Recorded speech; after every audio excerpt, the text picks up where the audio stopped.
Folks, good day. It is your boy, DB. So this morning I was scrolling on the good old internet looking for something funny to read while on the toilet. I came across this article. And I know it's the BBC, it's a fucking rag. But still, let's get into this together. So it's about Kirsten Dunst complaining about equal pay and the wage gap and all that. So, Kirsten Dunst, I didn't even think to ask her for equal pay. Well, that's on you then, right?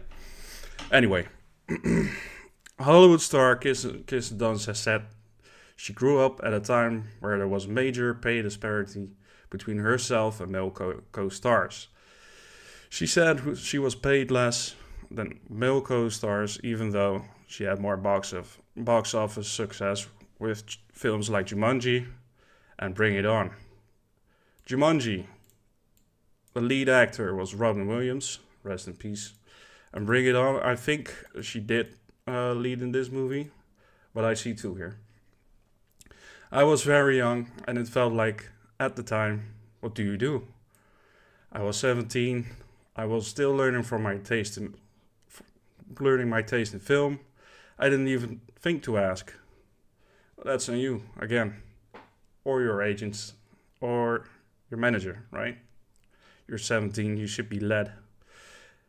Anywho, Dunst has previously referred to the pay gap between her and actor Tobey Maguire, which she starred alongside Spider-Man in 2K2, as very extreme. Like, first of all, Tobey Maguire is the lead, right? He plays Spider-Man.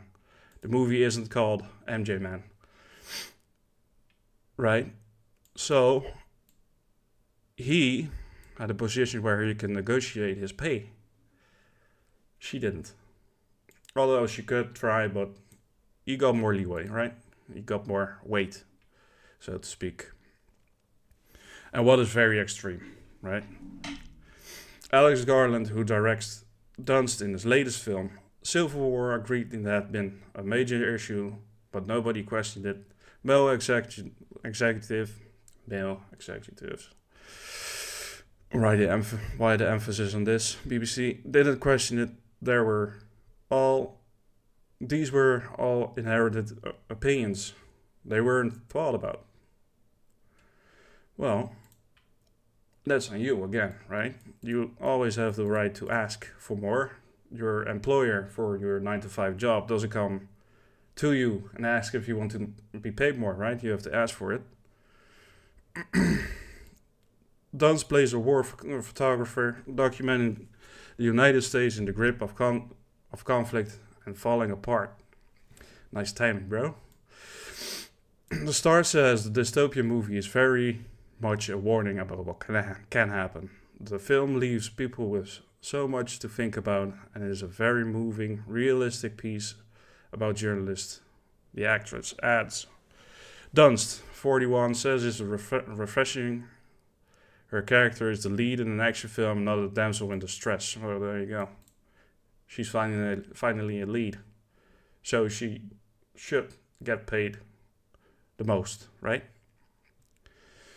In the film, US government forces are fighting against the separatist Western forces led by Texas and California. Well, if they want to do it realistically, this should be Florida.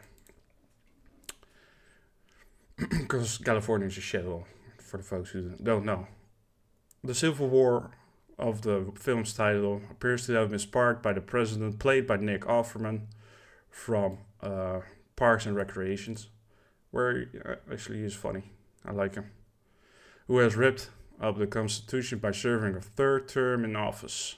No one is allowed to serve as president more than twice. Well, this, I feel like, is a nod to Trump and how the leftists feel about him, of course. And of course it's BBC, you know. Can't emphasize that enough. Parallels have been drawn to US politics and events such as the 6th January insurrection, where supporters of Donald Trump attacked the Capitol building in Washington, D.C. You mean where people had a free tour by Asians in the Capitol building, which in turn escalated to many arrests and to a witch hunt, which is for another video, I guess. But Garland, who also wrote the film, says these themes are not just about the US. The film is set in America, but really the film is about two things. It is about journalists and it's about polarization. Popular politics and polarization which lead to extremism and extremist thinking. It's kind of subjective. What is that? What does that mean? Garland, who wrote 28 Days Later and Ex Machina, adds that's happening in America, but it's happening here in this country, the UK, and it's been happening here for a long time, and it's happening across Europe, the Middle East, and Asia. I could list the countries where that would be true. Too bad. This is a good movie. It's a good movie. I don't know. Why does he think this way? It's too bad. I wonder which side of the fence he's talking about here. Let's dig into it. He adds that journalism is under attack, which he finds strange, scary, and dangerous. Well, that is because journalism isn't journalism anymore. Today it's more sensational.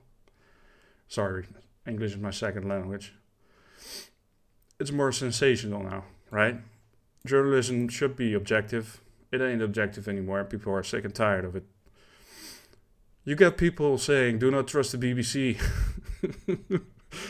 And you will be in places where you would be attacked and criticized for saying unbiased news reporting organization that you belong to.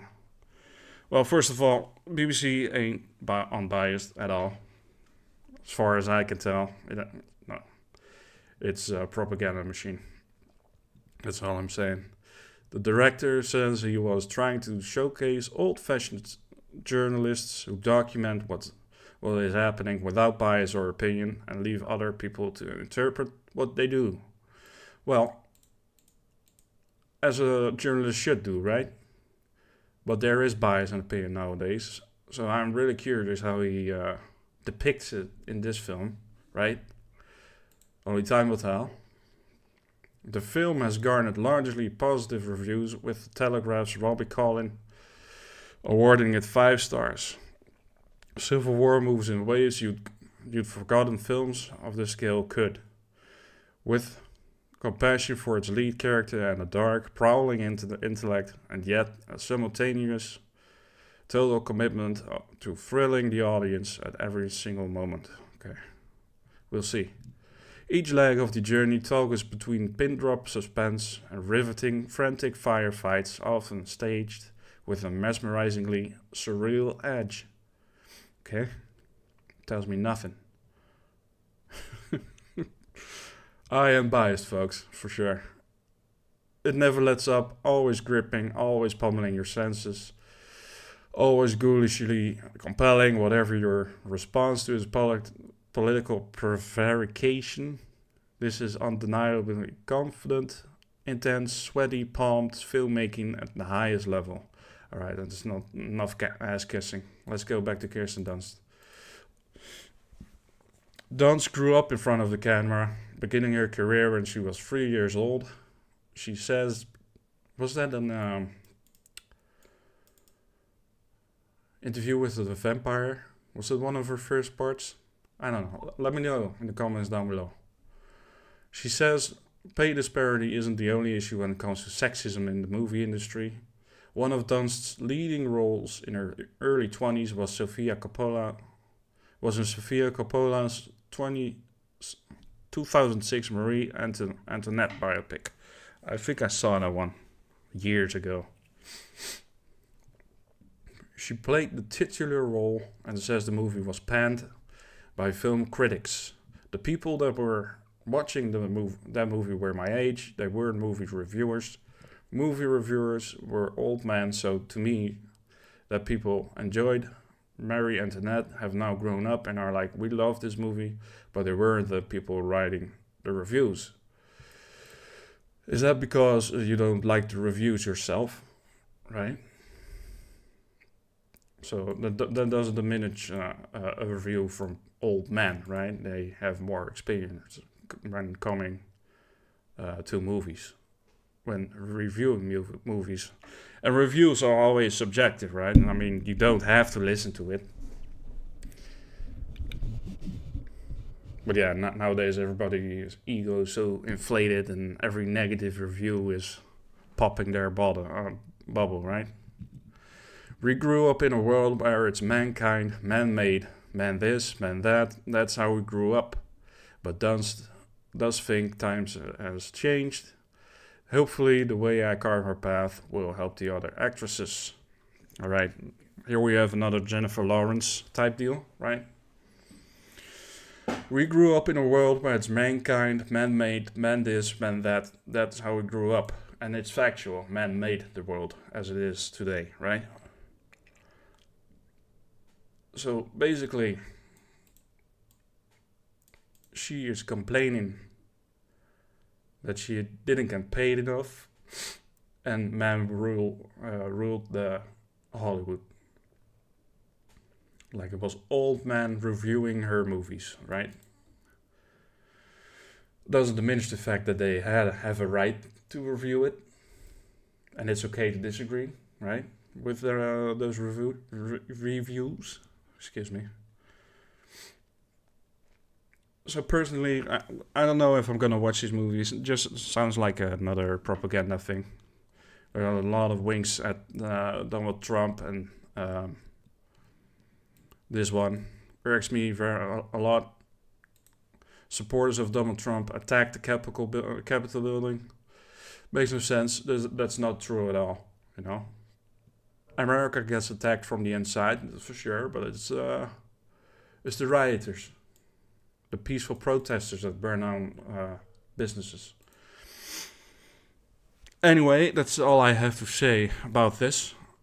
That's it for the video. Tell me what you think down below in the comments. Don't forget to drop a like and a sub if you want to see more of me. Catch you on the flip side.